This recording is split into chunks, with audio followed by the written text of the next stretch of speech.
আমরা প্রোফাইল ব্যাকলিংকের মাধ্যমেও কোনো হাই পিয়ার সাইটে, কোনো ওয়েবসাইটের জন্য শক্তিশালী ব্যাকলিং তৈরি করতে পারি এবং সেটি ইনস্ট্যান্ট ব্যাকলিংকও আমরা পেতে পারি। তো এই প্রোফাইল ব্যাকলিং এমন একটি পদ্ধতি যেখানে অত্যন্ত দ্রুততম সময়ে ইনস্ট্যান্ট ব্যাকলিং পাওয়ার জন্য এটি একটা ইফেক্টিভ ওয়ে। এজন্য দেখা যায় যে ফ্রিল্যান্সিং মার্কেট প্লেসেও এর ডিমান্ড রয়েছে। এছাড়া যদি এরকম হয় যে কোনো ফ্রিল্যান্সিং মার্কেট প্লেসে আপনাকে কোনো বায়ার কোনো কাজ দেওয়ার ক্ষেত্রে যদি এরকম বলে দেয় যে আমার 100 ব্যাকলিংক লাগবে, এবং সেখানে যদি কোনো মেনশন না থাকে, স্পেসিফিক কোনো মেনশন না থাকে যেটি ব্লগে কমেন্টস করে বা ফোরামে পোস্টিং করে করতে হবে, তাহলে আপনি এই প্রোফাইল ব্যাকলিংকের মাধ্যমে খুব দ্রুততম সময়ে এটি করতে পারবেন। তো এই জন্য আমি প্রোফাইল ব্যাকলিংকের প্রসিডিউরগুলো প্র্যাকটিক্যালি দেখাচ্ছি। আমি কয়েকটি সাইটে কিভাবে প্রোফাইল ব্যাকলিং করতে হয় সেটি প্র্যাকটিক্যালি দেখাচ্ছি। এছাড়া এক এক সাইটের ব্যাকলিং তৈরির পদ্ধতি এক এক রকম।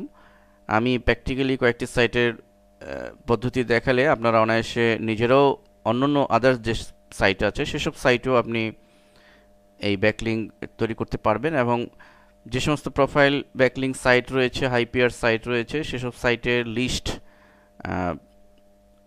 200 অফ লিস্ট আমি সিডির সোর্স ফোল্ডারে দিয়েছি যেন আপনারা প্র্যাকটিক্যালি করতে পারেন। তা আসুন, আমি প্রথমেই একটি সাইট রয়েছে যার হাই পেজ র্যাঙ্ক 7 দেখতে পাচ্ছি আমরা, high page rank site communitylake.org। এই সাইটটিতে আমি একটি প্রোফাইল ব্যাকলিং তৈরি করব, এবং এর জন্য আমি অবশ্যই রেজিস্ট্রেশন করে নেব। আমি অলরেডি রেজিস্ট্রেশন করেছি এবং লগ ইন করেছি। রেজিস্ট্রেশন করে আমি লগ ইন করবো। লগ ইন করলে আমি যে ইন্টারফেসটা এরকম পাবো, এবং এখানে দেখুন আমি ব্যাকলিং তৈরির জন্য এখানে একটা হিউম্যানের ছবি আছে অ্যাক্টিভিটির লেফট সাইডে, এবং এটা হাত লিঙ্কেবল। আমি জাস্ট এই ক্লিক করছি এখানে মূলত আমার প্রোফাইলে যাওয়ার জন্য। লক্ষ্য করুন এখানে আমার প্রোফাইল শো করছে, এবং প্রোফাইলে ওয়েবসাইটে alherabd.com আমার নিজস্ব সাইটের ইউআরএল শো করছে, এবং alherabd একটি ব্যাকলিং এই সাইটে রয়েছে।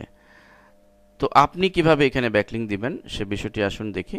তো এটি ভেরি ইজি। আমরা জাস্ট এখানে এই ইন্টারফেসে এডিট প্রোফাইল এখানে ক্লিক করব, ফলে আমাদের সামনে এডিট প্রোফাইলের একটি ফর্ম আসবে, এবং এখানে আমরা বিভিন্ন ফিল্ডের মধ্যে দেখুন ওয়েবসাইট নামে একটি ফিল্ড অলরেডি পাচ্ছি। জাস্ট এখানে আমি এখানে alherabd.com দিয়েছি। আপনি এখানে আপনার নিজস্ব ওয়েবসাইট দিয়ে দিবেন, অথবা আপনার বায়ারের ওয়েবসাইট, যদি ফ্রিল্যান্সিংয়ের কাজ করেন বায়ারের ওয়েবসাইট দিয়ে এখানে জাস্ট ব্রিফ ডিসক্রিপশন ইত্যাদি একটু কিছু লিখে আপনি জাস্ট সেভ বাটনে ক্লিক করবেন। That's all. এটি মূলত প্রোফাইল ব্যাকলিং, এবং আমি এই সাইটে দেখালাম। আমি আরও কয়েকটি সাইটে কিভাবে ব্যাকলিং ক্রিয়েট করতে হয় সেটি দেখাচ্ছি।